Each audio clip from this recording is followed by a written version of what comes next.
कहते हैं जैसा तुम सोचते हो वैसे ही बन जाते हो।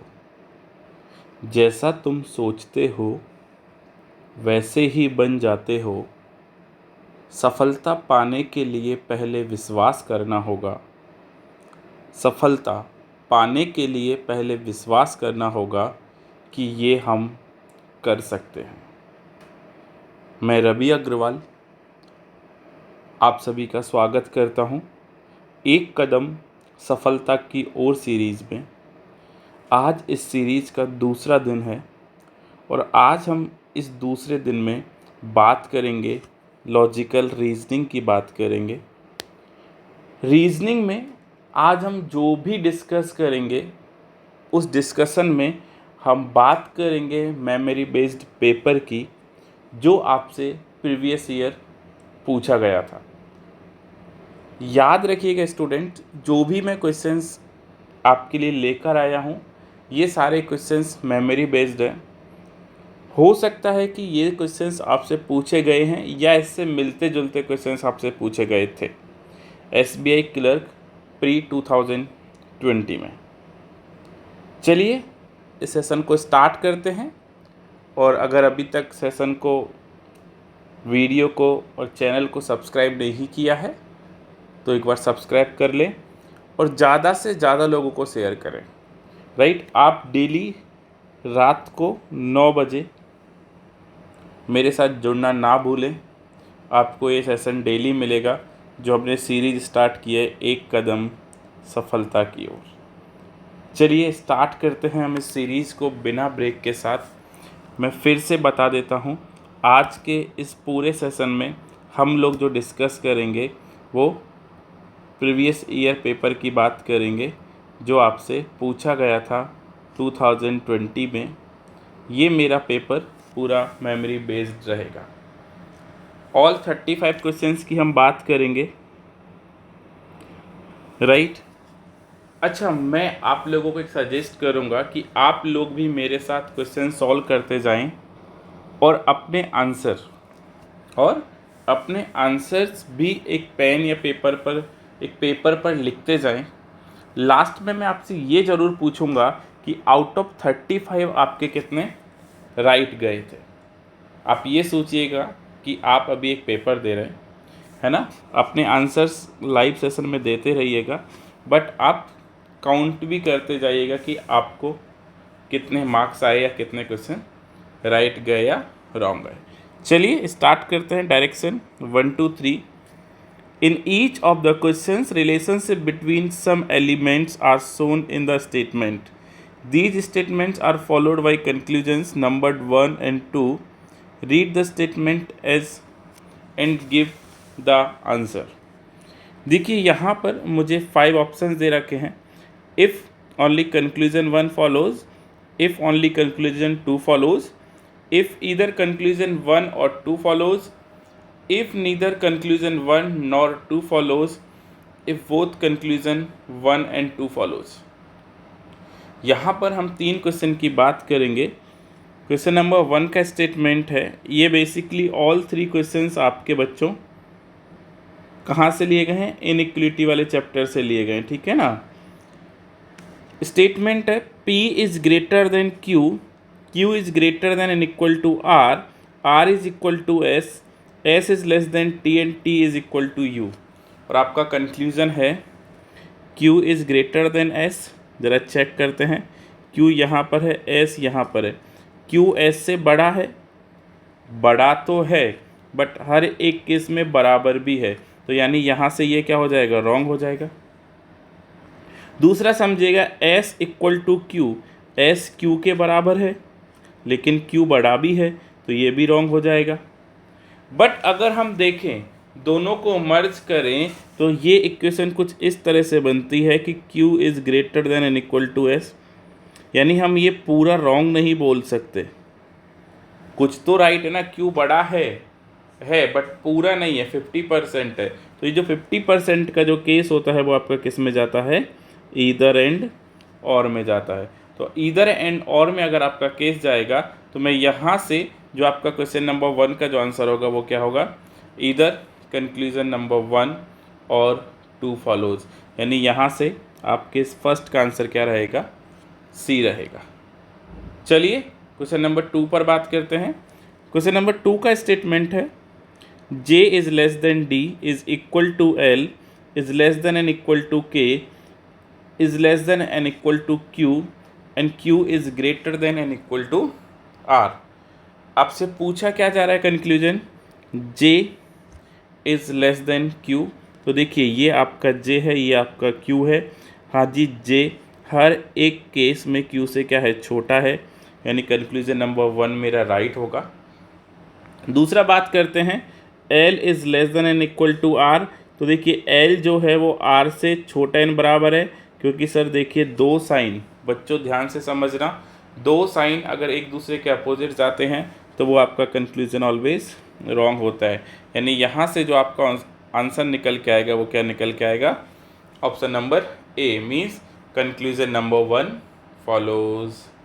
आप अपने आंसर्स भी हमें देते रहे और एक पेपर पर लिखते भी रहें, ठीक है ना। Next statement number 3, O is greater than P, P is equal to G, G is greater than B, B is greater than and equal to X, X equal to M and M is less than and equal to H। देखिए क्या पूछा जा रहा है conclusion में, G is greater then X। तो देखो G आपका X से बड़ा है क्या, G बिल्कुल बड़ा है, यस और नो। आगे चलिए, O बड़ा है क्या M से, O आपका यहाँ पर है, M आपका यहाँ पर है। तो देखिए O हर एक केस में क्या है, M से बड़ा है, बिल्कुल बड़ा है, यानी मेरे क्या है conclusion number 1 and conclusion number 2 means both conclusion are right. तो यहाँ पर अगर बोथ की बात करें, बोथ कंक्लूजन 1 एंड 2 फॉलोज, तो यहाँ पर जो मेरा आंसर रहेगा वो क्या हो जाएगा, मेरा आंसर ऑप्शन नंबर सी जो रहेगा वो क्वेश्चन नंबर 3 का राइट आंसर रहेगा। उम्मीद करता हूँ सेशन के पहले 3 क्वेश्चन समझे होंगे, हम एकदम रियल टाइम में बात करेंगे यहाँ पर। चलिएगा नेक्स्ट बात करते हैं क्वेश्चन नंबर 4 की। क्वेश्चन नंबर 4 है, how many such numbers are there in the number 645903287 which will remain as the same position when arranged in ascending order from left to right। यानी आपको 645903287 को अरेंज करना है नंबर्स के अंदर, but ascending order में, यानी बढ़ते हुए क्रम में लेफ़्ट टू राइट जाना है, और आपको देखना है कि कितने नंबर सेम पोजीशन पर रहते हैं। तो ज़रा चेक करते हैं, देखिए सबसे छोटा 0, फिर आएगा 2, फिर आएगा 3, देखिए 0 गया, 2 गया आपका बच्चों 3, देन आपका 4, देन आपका 5, देन आपका 6, देन आपका 7, देन आपका 8 एंड देन आपका 9। तो चेक करो, सिर्फ और सिर्फ एक नंबर है, इस नंबर की एक डिजिट है जो चेंज नहीं हुई, अपनी पोजीशन पर ही है। तो यहाँ पर क्वेश्चन नंबर 4 का आंसर रहेगा option number C, means 1। Yes और नो, समझ रहा है बच्चों आपको? होप कई लोगों ने राइट आंसर दिए हैं। चलिए नेक्स्ट आगे बात करते हैं क्वेश्चंस की। अगला क्वेश्चन क्या है, 5 to 9, यानी आपको यहाँ पर नेक्स्ट क्वेश्चन दे रखे हैं, 5 क्वेश्चंस हैं यहाँ पर आपके। Study the following information carefully and answer the questions given below. Basically यहाँ पर आपको एक सिटिंग अरेंजमेंट का क्वेश्चन है। There are 8 persons A B C D E F G H and H sitting around a circular table facing toward the center of the table but not necessary in the same order। देखो भाई ध्यान से समझना बच्चों, एक circle है, इसमें 8 लोग बैठे हैं, यही बोला जा रहा है आपको, सब लोग सेंटर को फेस कर रहे हैं, तो आप इस चीज़ का टेंशन बिल्कुल मत लीजिए। B sits third to the right of A। अगर सपोज मैं A को यहाँ बिठाता हूँ तो थर्ड राइट, ये राइट होगा, ये मेरा लेफ्ट होगा। थर्ड राइट देखेंगे तो आपको यहाँ जाके मिलेगा, ये फर्स्ट राइट होगा, ये सेकंड राइट होगा, और B क्या है, थर्ड राइट में बैठा है, ठीक है ना। अब चलिए only one person sit between B and D. B and D के बीच में, अगर बी आपका यहाँ पर है तो हो सकता है डी आपका यहाँ पर है, और अगर बी यहाँ पर है तो हो सकता है डी आपका यहाँ पर है। यानी मेरे पास स्टूडेंट्स कितनी पॉसिबिलिटीज़ बन रही हैं, वो मेरे पास दो पॉसिबिलिटीज़ बन रही है। ठीक है, अगर मेरे पास दो पॉसिबिलिटीज़ हैं तो मैं दो पॉसिबिलिटीज़ को ड्रॉ करूँगा। जैसे ही मैं दो पॉसिबिलिटीज़ ड्रॉ करूँगा ये मेरे लिए बहुत ईजी हो जाएगा। यस और नो? तो देखिए, अगर मैं यहाँ डी रखता हूँ तो सेकंड से डी यहाँ पर आएगा मेरा। ध्यान से समझिएगा, बहुत इजी है।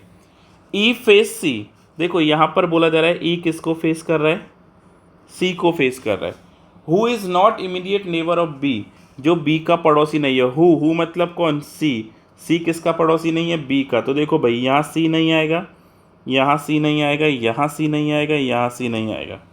अच्छा मुझे एक बात बताओ, यहाँ सी नहीं आएगा तो यहाँ पर इसके अपोजिट ई नहीं आएगा। ध्यान से समझना, क्योंकि ए और ई एंड सी एक दूसरे को फेस कर रहे हैं। तो देखो, ए अगर यहाँ पर है तो आपका ई यहाँ नहीं आ सकता, डी है तो यहाँ नहीं आ सकता, बी है तो यहाँ नहीं आ सकता। सिर्फ दो ही प्लेस खाली है, एक तो ये प्लेस खाली है और एक ये प्लेस खाली है। अगर यहाँ सी नहीं आ सकता तो सी को मैं यहाँ बिठा देता हूँ, देन ई को मैं यहाँ बिठा देता हूँ। होप कंसेप्ट क्लियर हुआ? तो आप इससे भी यहाँ ई बिठा लीजिए, यहाँ सी बिठा लीजिए। Now G sits third to the left of F. G sits third to the left of F. अब ना हमें जी का पता ना हमें एफ का पता, बट आगे बोला है F is not an immediate neighbour of F. A जो है ना वो एफ का पड़ोसी नहीं, यानी एफ यहाँ नहीं आएगा। अगर दूसरे सर्कल से देखें तो एफ यहाँ नहीं आएगा। तो अगर मैं बात करता हूँ तो मेरा एफ आएगा कहाँ पर, ये बहुत इंपॉर्टेंट है, राइट। तो अगर फर्स्ट से देखते हैं तो एफ या तो यहाँ आएगा।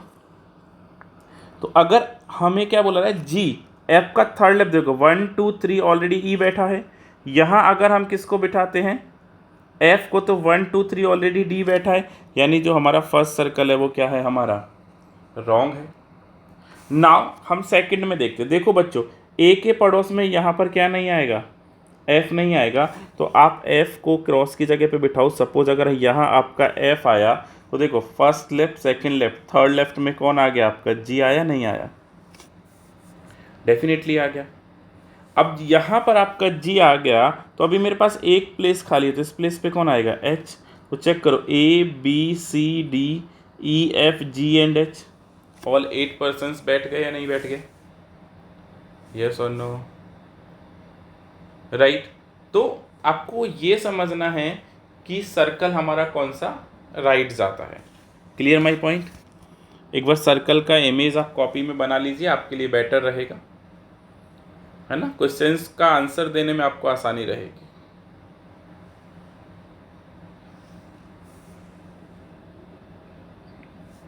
चलिएगा, who among the following sit immediate left of C. C के इमीडिएट लेफ्ट में कौन बैठा है, सी के इमीडिएट लेफ्ट में कौन है, हमारा डी। यस और नो? आप खुद चेक कर लो, सी के इमीडिएट लेफ्ट में आपका कौन बैठा है, डी बैठा है। यस और नो?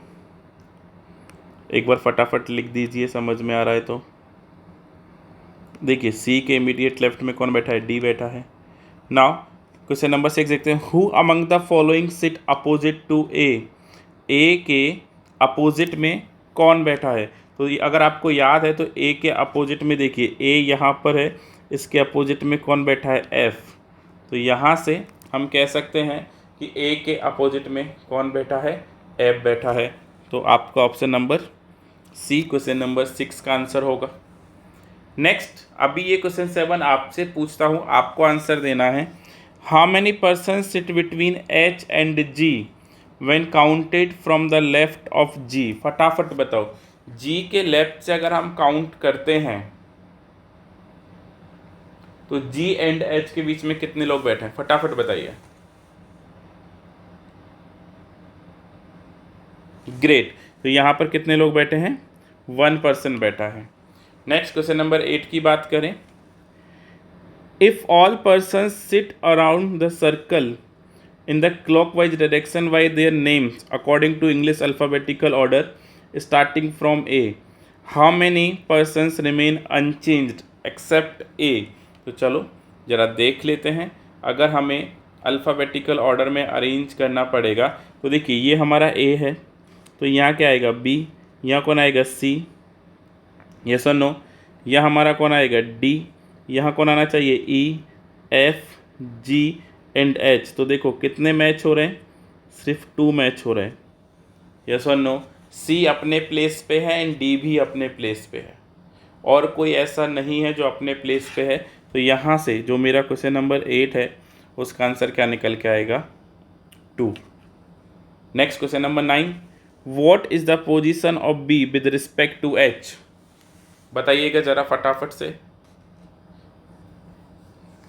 बी का पोजीशन एच के रिस्पेक्ट में क्या है, आंसर दीजिए। ऑप्शन ए है 4 to the left, B 4 to the right, C 3rd to the right, D both A and C, and E option है आपका बोथ ए एंड बी। बताइएगा जरा। तो यहाँ पर आपके क्वेश्चन नंबर 9 का आंसर रहेगा option number E, both A and B.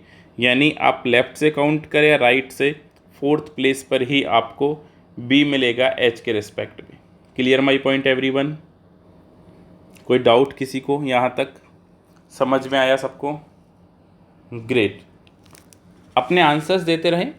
All 35 questions की बात करेंगे क्योंकि पूरा यहाँ पर प्री के पेपर के बारे में डिस्कस कर रहे हैं हम लोग।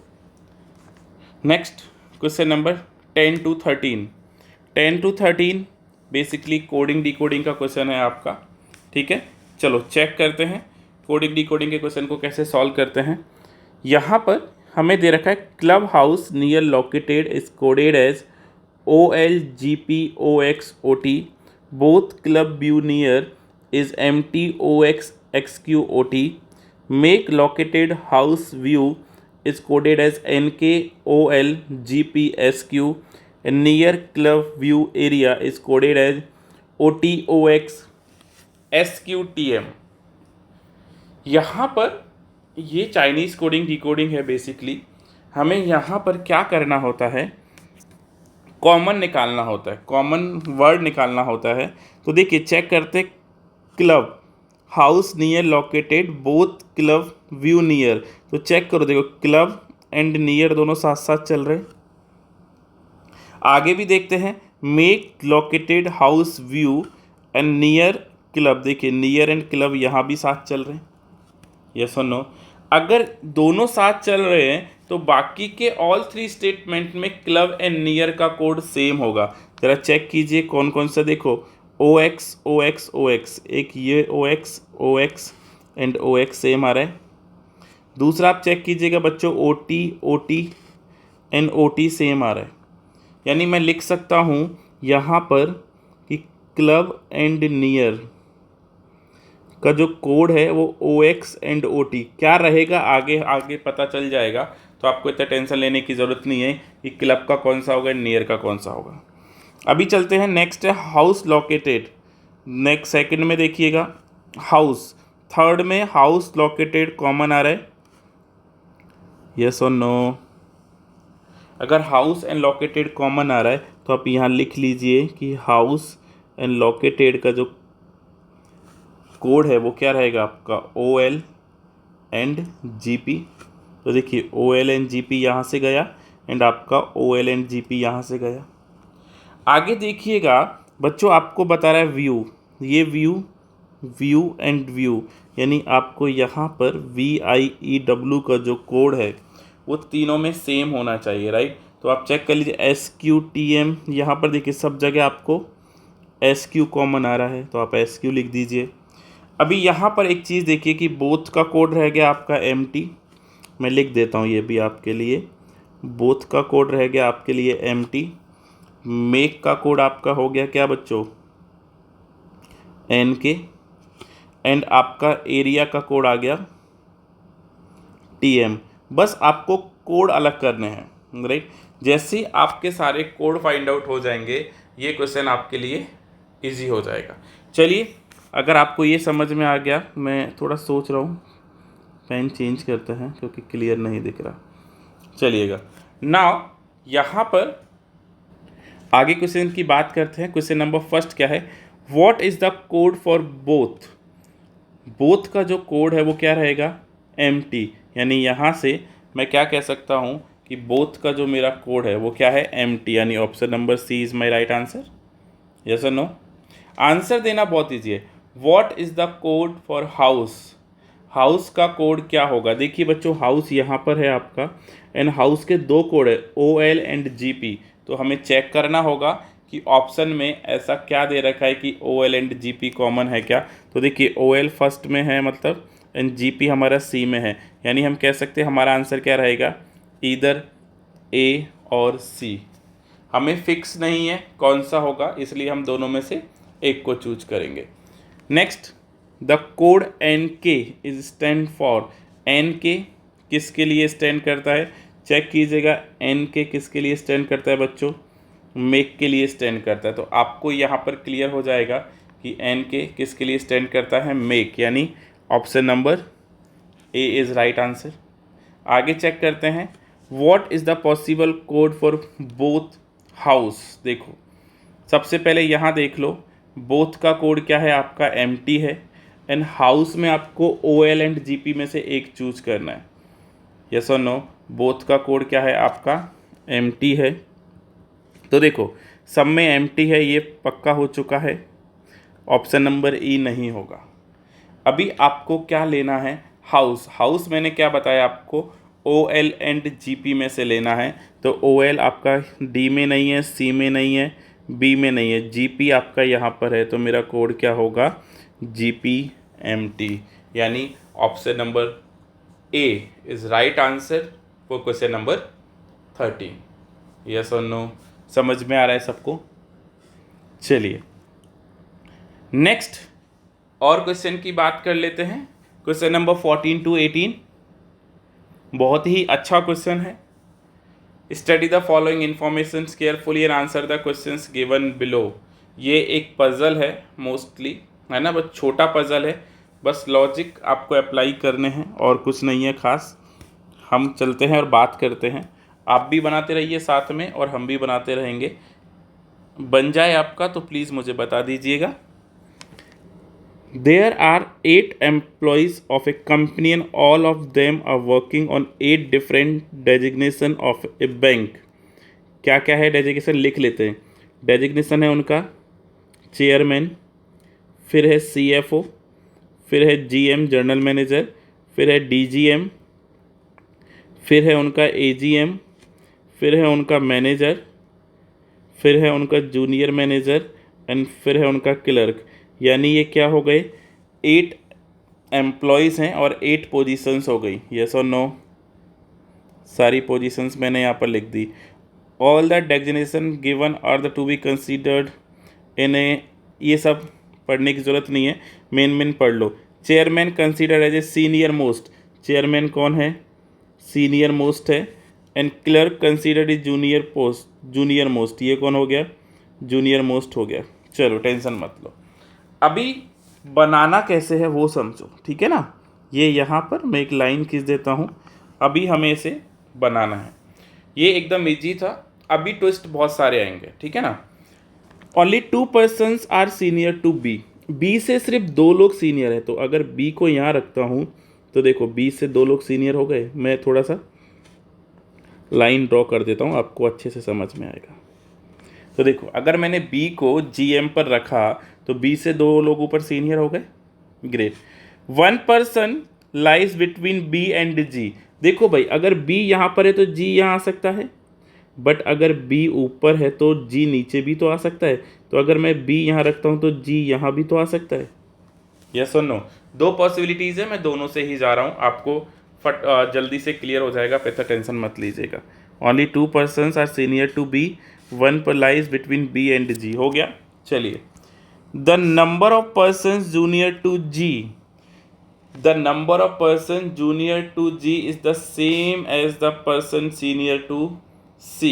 यानी जितने पर्सन G से जूनियर हैं उतने C से सीनियर हैं। तो अगर हम इसको 1 देते हैं, इसको सेकंड देते हैं, तो G से कोई नहीं है तो यहाँ पर C नीचे नीचे आएगा। अभी दूसरे स्टेटमेंट में देखिए, number of person junior to G, G से जूनियर कितने हैं, 1 2 3 लोग जी से कौन है, जूनियर है। तो सी से सीनियर भी कितने लोग होंगे, 3 लोग होंगे। तो 1 2 3, तो यानी यहाँ पर सी आ जाएगा मेरा। यहाँ तक हमारे दोनों कंसेप्ट है वो एकदम राइट जा रहे हैं। आगे चलते हैं। H is just senior to E, H जो है, जो किससे सीनियर है, ई से, यहाँ लिख लेते हैं। एच है वो किससे सीनियर है, ई से। But junior to C, but C से जूनियर है। अब देखो भाई, अगर ये स्टेटमेंट अगर आप बनाते हो, सी के नीचे एच और उसके नीचे ई, तो ये स्टेटमेंट नंबर जो 1 है वो मेरा रॉन्ग होगा या नहीं होगा, डेफिनेटली रॉन्ग होगा। तो आ जाओ, यहाँ पर हमें क्या करना है, बस यही अरेंज करना है। आगे चलो, आगे क्या बोला जा रहा है वो देखते हैं। More than 4 designation lies between H and F. अच्छा देखो, ये अरेंज कैसे करना है पहले वो समझ लो। अगर सी यहाँ पर है मेरा, तो देखो मैं यहाँ पर एच रख सकता हूँ, यहाँ ई रख सकता हूँ। बट अगर सपोज मैं एच यहाँ रखता हूँ इस प्लेस पर, तो मुझे बोला जा रहा है एच एंड एफ के बीच में 4 से ज़्यादा लोग हैं, है ना। तो 1 2 3 और 4, यहाँ पर सिर्फ 4 होंगे, नॉट मोर देन 4, इसलिए एच यहाँ नहीं आएगा। एच आपका आएगा इस प्लेस पर, और इस प्लेस पे आपका कौन आएगा, ई। एंड एच एंड एफ के बीच में देखिएगा 1 2 3 4, एंड 4 से ज़्यादा होने चाहिए, तो आपका एफ कहाँ आएगा, टॉप पर आएगा या नहीं आएगा। और आपको बोला जा रहा है D is junior to A, D कौन है, जूनियर है किसका, ए का, तो ए ऊपर आएगा और डी नीचे आएगा, बस बन गया। यही तो था इस क्वेश्चन में, और कुछ नहीं था। 2 पॉसिबिलिटीज़ थी। नंबर फर्स्ट, आपको पॉसिबिलिटीज़ को पहचानना था कि पॉसिबिलिटीज़ वर्क कैसे कर रही थी, देन आपका आंसर आ जाएगा। उम्मीद करता हूँ समझ रहा है बच्चों आप सब लोगों को, यस और नो। चलिए नाउ आगे क्वेश्चंस की बात कर लेते हैं। 5 क्वेश्चंस हैं, क्वेश्चन आप ये एक बार ड्रॉ कर लो फटाफट, आंसर देने में आसानी रहेगी आप लोगों के लिए। How many persons are junior to G, question number 14। How many persons are junior to H, how many persons are junior to H, H से जूनियर कितने लोग हैं फटाफट बताओ, ओनली 1, यानी ऑप्शन नंबर सी यहाँ पर क्या होगा मेरा राइट आंसर होगा, यस और नो। नेक्स्ट, इस क्वेश्चन का आंसर आप दीजिए। Question number 15, 4 of the following 5 are alike in a certain way and hence they form a group, which one of the following does not belong to the group. यानी आपको ये 5 options दे रखे हैं, जिसमें से 4 ऑप्शंस एक ग्रुप को belong करते हैं, बाकी ऐसा कौन सा ऑप्शन है जो ग्रुप को बिलोंग नहीं करता। आंसर बताइए, क्या आंसर रहेगा।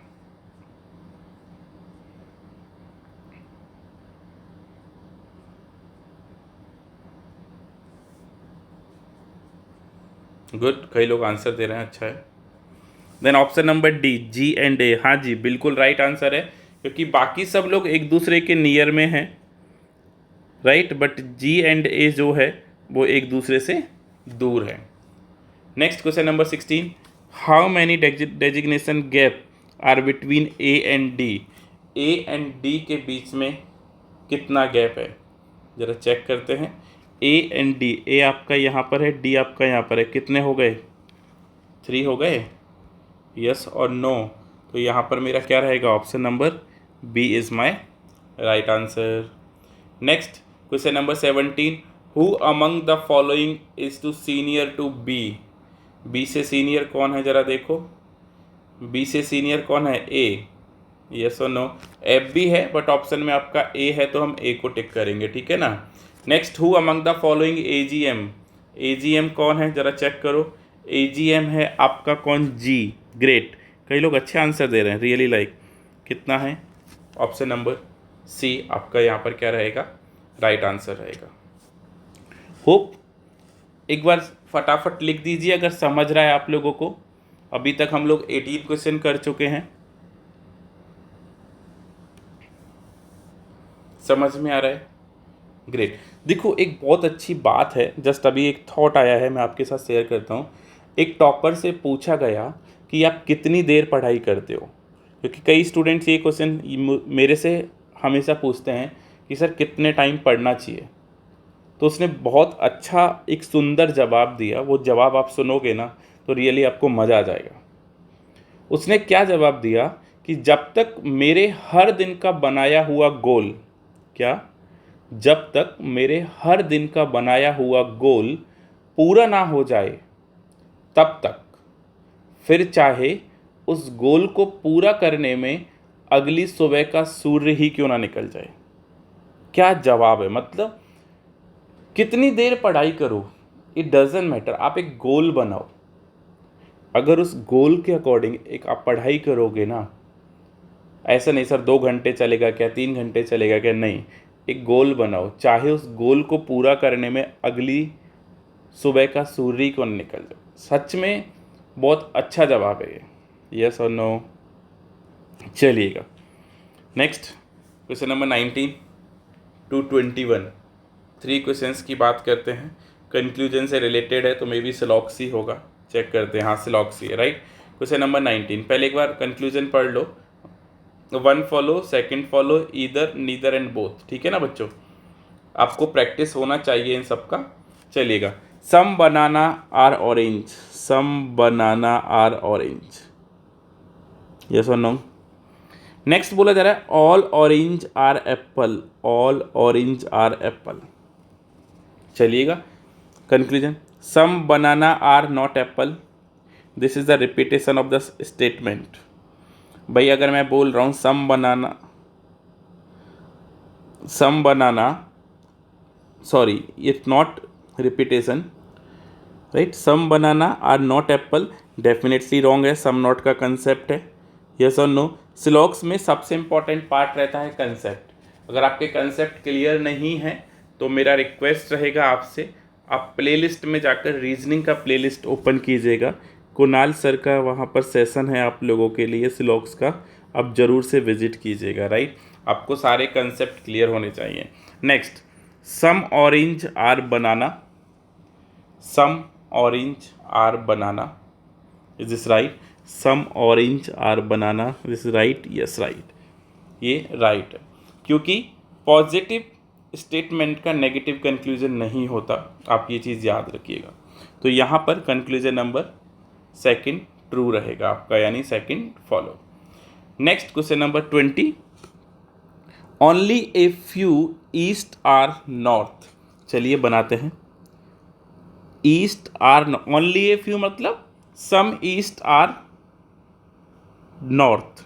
आगे चलते हैं, फ्यू नॉर्थ आर साउथ, यानी some north are south, all south are west, सारे साउथ क्या हैं, वेस्ट है, यस और नो। चलिए आगे बात करते हैं, all east being north is a possibility. तो पहले चेक करो कि ऑल ईस्ट इज नॉर्थ, सारे ईस्ट नॉर्थ हैं, सम है, तो पॉसिबिलिटी तो वैसे ही रॉन्ग होगी, यस और नो। आगे बात करते हैं, सम ईस्ट आर वेस्ट, यहाँ पर ईस्ट है यहाँ वेस्ट है, सम ईस्ट आर वेस्ट राइट है, नहीं, रॉन्ग है, यस और नो। तो यहाँ पर क्या रहेगा, neither 1 nor 2 conclusion are follows. Again request to everyone, must visit reasoning playlist, ठीक है ना। नेक्स्ट 21 की बात करते हैं, only a few song are melodies, यानी some song are melodies, only a few melody are film, कुछ मेलोडी क्या है, फिल्म है, and no film is award, यानी फिल्म एंड अवार्ड में कोई भी रिलेशन नहीं है। आगे चलते हैं, all song being film is a possibility.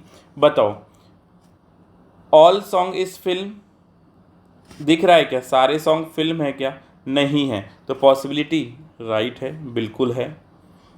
Some melodies are not award, some melodies are not award, definitely melody का ये वाला जो पार्ट है वो अवार्ड नहीं है, मतलब क्या है, राइट है, यानी बोथ कंक्लूजन आर फॉलो। चलिए नेक्स्ट 22 की बात करते हैं। 22 टू 24। ये क्वेश्चन आपका डायरेक्शन से लिया गया है। ध्यान से समझते हैं बच्चों, क्या है क्वेश्चन वो समझ लीजिए। Point E is 15 meter north of point D, yes और नो। तो चलो ड्रॉ करते हैं, कोई जल्दी नहीं है। Point E is 15 meter north of point D. अगर मैं पॉइंट डी को यहाँ रखता हूँ तो 15 मीटर नॉर्थ में पॉइंट ई होगा या नहीं होगा। अभी आपको नेक्स्ट रिलेशन या तो पॉइंट ई का देखना है या पॉइंट डी का। चेक करते हैं, यहाँ एफ है यहाँ सी है, कोई मतलब नहीं है। ए एंड एफ है, कोई मतलब नहीं है, अगेन कोई मीन्स नहीं निकलेगा। पी एंड ए कोई मतलब नहीं है। पॉइंट ई ये आ गया, point E is 20 meter east of point P, आया ना। तो पॉइंट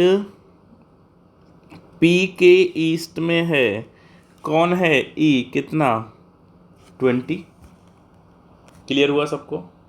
अभी आ जाओ, अब बैक चलते। Point P is 25 meter south of A के साउथ में कितना है 25, यस और नो। अभी चलते हैं नेक्स्ट, फिर से उल्टा। A is 35 meter east of point F, तो ए कहाँ पर है, एफ के ईस्ट में है 35 मीटर। आगे चलिए, point F is 20 meter north to point C. F कहाँ पर है, सी के नॉर्थ में है, कितना 20। बस यही हमें ड्रॉ करना था, एकदम सिंपल। अभी क्वेश्चंस क्या क्या पूछे गए हैं उनकी भी ज़रा बात कर लेते हैं। What is the direction of point F with respect to P? P के रिस्पेक्ट में, P मेरा यहाँ पर है, F का पोजीशन क्या है, ये वाला डायरेक्शन है। ये वाली जो डायरेक्शन होती है वो मेरी कौन सी होती है, वेस्ट नॉर्थ, यस और नो। तो north west is my right answer. Question number 23, 4 of the following 5 are alike same. ऐसा कौन सा है जो इस ग्रुप को बिलोंग नहीं करता। आप फटाफट बताओ, ऐसे हम 2 क्वेश्चंस अभी और कर चुके हैं पहले, तो मैं उम्मीद करूंगा आप सब लोग इसका आंसर मुझे कमेंट बॉक्स में ज़रूर से दीजिएगा।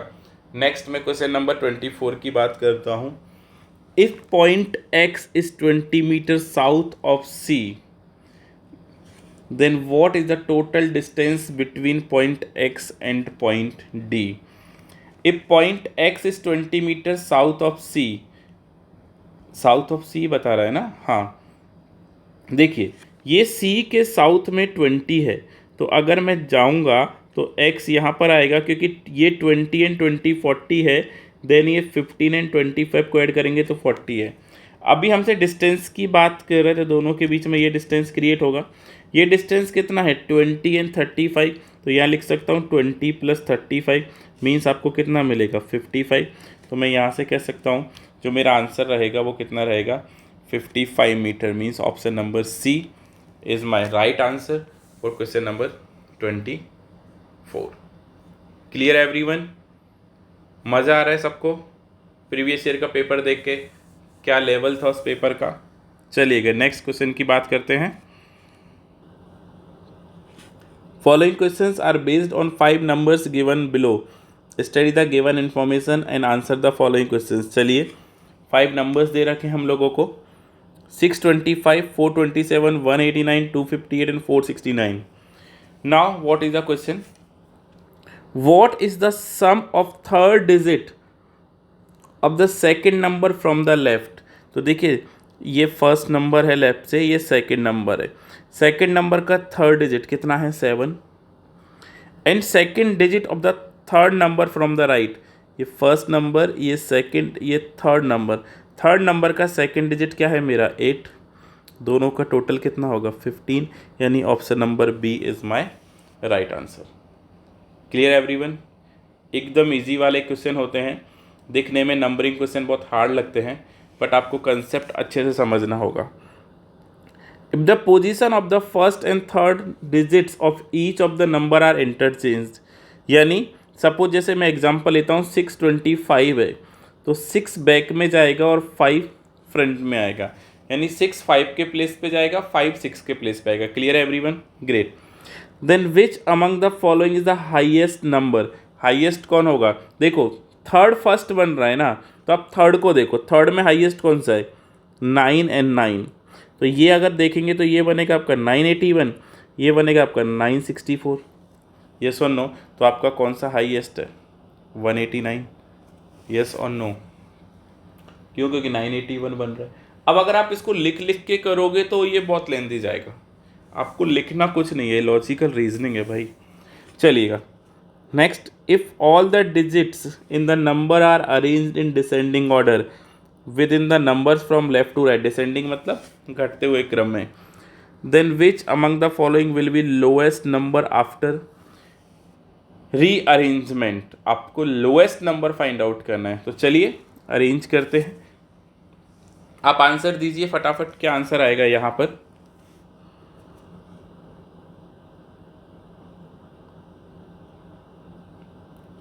चलिए देखते हैं। तो यहाँ पर आपका आएगा फर्स्ट का 657, सेकंड आएगा 742, नेक्स्ट आपका आएगा 981, देन 852 एंड 964। तो देखो ऑटोमेटिक आपका क्या है यहाँ पर? 657 है, यानी आपका ऑप्शन नंबर डी यहाँ पर क्या रहेगा? राइट आंसर रहेगा। नेक्स्ट क्वेश्चन नंबर 28, थोड़ा स्पीड को और मेंटेन रखते हैं। What is the product of third digit of the second lowest number? तो भाई फर्स्ट लोएस्ट नंबर मेरा ये है, सेकेंड क्या रहेगा? 258, और इसका थर्ड डिजिट क्या है मेरा? 8। प्रोडक्ट चाहिए मतलब multiply, and first digit of second highest number. तो फर्स्ट हाईएस्ट नंबर आपका क्या है? जल्दी से बताओ। फर्स्ट हाईएस्ट नंबर है आपका कितना? 625, एंड सेकंड है आपका 469, और इसका आपको फर्स्ट डिजिट चाहिए, वो क्या है? 4, यानी 8 4 आपको कितना मिलेगा? 32। तो यहाँ नहीं, option number A is my right answer. Next 29 की बात करते हैं। If 2 is subtracted from each number then how many number thus formed an odd number? देखो भाई, ऑड से अगर आप लेस करोगे 2 तो वो ऑड में ही आता है। तो देखो सिर्फ आप इवन देख लो, इवन 258 है उसको हटा दो, बाकी सब ऑड का ऑड से एंड हो रहा है, तो वो लास्ट में अगर आप 2 लेस करोगे तो वो ऑड ही बनेगा, यानी आपका क्या आंसर रहेगा? More than 3। ये लॉजिक है मैथ्स का, तो आपको समझना होगा इन सब चीज़ों को, राइट। चलिए नेक्स्ट क्वेश्चन नंबर 30 की ओर मूव करते हैं। बहुत ही अच्छा क्वेश्चन है। If it is possible to make only one meaningful word with first third fifth and 11th letter of the word. देखिए मैं आप लोगों को एक बात बता देता हूँ, जब भी अगर आपसे मीनिंगफुल वर्ड पूछता है, अगर आपका डिक्शनरी अच्छा है तो आप सॉल्व करो, अदरवाइज आप इसको स्किप करने का ट्राई करो। आपको अगर इंग्लिश आपका अच्छा है, मैं एकदम क्लियर बोल रहा हूँ, एग्ज़ाम में आपको क्वेश्चन छोड़ने की कला आनी चाहिए, अटेंड करने की नहीं, छोड़ने की। क्वेश्चन देख के कौन सा आपको छोड़ना है। तो देखिए ये आपका आएगा फर्स्ट आई, थर्ड आपको आएगा एच, फिफ्थ आपका आएगा क्या? आर, एंड 11th आपका आएगा क्या? ई। आपको इन 4 अल्फ़ाबेट से मीनिंगफुल वर्ड फाइंड आउट करना है, which would be third letter of word from the left, यानी लेफ्ट से थर्ड, यानी आपके एच से बनने चाहिए। यस और नो? अब क्या बोल रहा है? If more than one such word can be form, give Y. अगर एक से ज़्यादा बन रहे तो आपको क्या टिक करना? Y as a answer. अगर कोई वर्ड फॉर्म नहीं हो रहा तो आपको जेड आंसर मार्क करना है। अब आप बताओ आप क्या मार्क करोगे? तो देखिए यहाँ पर 2 बनते हैं, एक तो बनता है हायर, यस और नो, और एक बनता है आपका हेयर। इसका मतलब होता है किराया, यस और नो, और इसका मतलब होता है आपका वारिस। वारिस मीन्स उत्तराधिकारी में पाने वाला, राइट। जो उत्तराधिकार में मिलता है वो होता है वारिस। Clear my point? तो यहाँ पर आपका आंसर क्या रहेगा? Y. Hope everyone is clear. But मैं आपको फिर से रिमाइंड कराता हूँ, अगर आपका डिक्शनरी अच्छा नहीं है तो please try to leave. Next last 5 question की बात कर लेते हैं फटाफट। ये फॉलोइंग डायरेक्शन ठीक है, इंपॉर्टेंट कंसेप्ट पढ़ते हैं। 8 persons ABCDEFGH are buying some product one after another but not necessary in the same order। 8 लोग हैं, कुछ प्रोडक्ट परचेज कर रहे हैं एक के बाद दूसरा, यस और नो। चलो चेक करते हैं कैसे कैसे परचेज कर रहे हैं। At most 2 person are buying product before F. F से पहले 2 लोग ले रहे हैं, यानी अगर मैं एफ को यहाँ रखता हूँ, देखो चलो मैं ऐसे करता हूँ 1 2 3 4 5 6 7 एंड 8। आप ग्रेटर से भी जा सकते हैं, ऐसा कुछ नहीं है।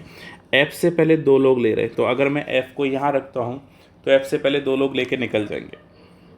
Only 1 person is buying between F and D. तो देखो अगर फिर से 2 पॉसिबिलिटीज़ हैं, देखो पॉसिबिलिटीज़ आना स्वाभाविक है, बट पॉसिबिलिटी से कैसे सॉल्व करोगे वो आपको आना चाहिए। पॉसिबिलिटीज़ नहीं आएंगी तो इजी दे देगा, तो फिर एसबीआई का मतलब नहीं रहेगा पेपर का। यहाँ पर एफ है, यस और नो। अगर यहाँ पर एफ है तो मुझे बताओ डी यहाँ भी आ सकता है और डी आपका यहाँ भी आ सकता है। चलिए, C is buying just before H. C जो है वो एच से पहले ले रहा है, यही बोला जा रहा है ना आपको। और दूसरा बोला जा रहा है C is buying just before H and 1 person is buying between C and D. C and D के बीच में कितने लोग हैं? 1 लोग है, लिख लो। नेक्स्ट आपको बोला जा रहा है ए इज बाइंग जस्ट बिफोर ई। ए कब ले रहा है? ई से तुरंत पहले ले रहा है। चलो, B is buying before ji.